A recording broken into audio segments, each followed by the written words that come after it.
She refused to sit next to a veteran, so I made sure she didn't sit on that flight at all. I'm Ryan Mitchell, 38 years old, an FAA safety compliance officer flying home to Dallas after a conference in Chicago. It's Tuesday afternoon, gate B17, and I'm in row 12 watching passengers board a packed 737 when the disruption starts. The veteran is maybe 62, wearing a Navy flight jacket with campaign patches, walking with a slight limp, and carrying a worn duffel bag with his VA hospital tag attached. He takes his aisle seat in row 11 because military boarding gave him early access and he needs the legroom for his bad knee. Karen Stevens boards 5 minutes later in designer sunglasses, a Burberry scarf, and rolling a pink hardshell suitcase.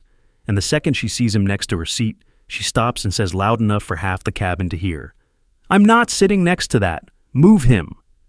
The flight attendant Jessica explains calmly that his seat was assigned through military priority and there's no reason to move him. Karen cuts her off. "I paid full price and I'm not sitting next to someone who smells like a thrift store. Move him to the back or I'm making a scene."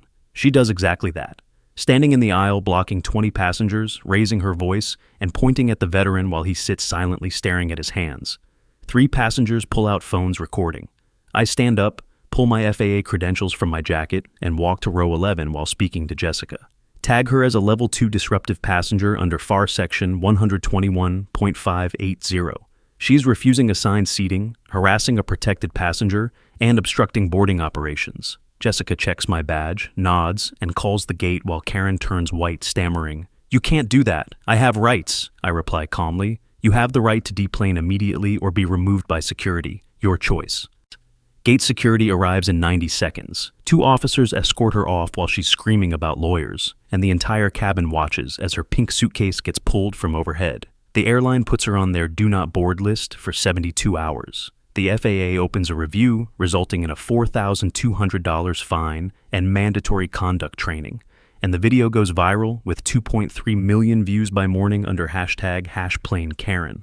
Jessica upgrades the veteran to first class. The cabin erupts in applause, and he shakes my hand with tears in his eyes as I buy him a drink during cruise. Like if you believe respect for veterans isn't optional.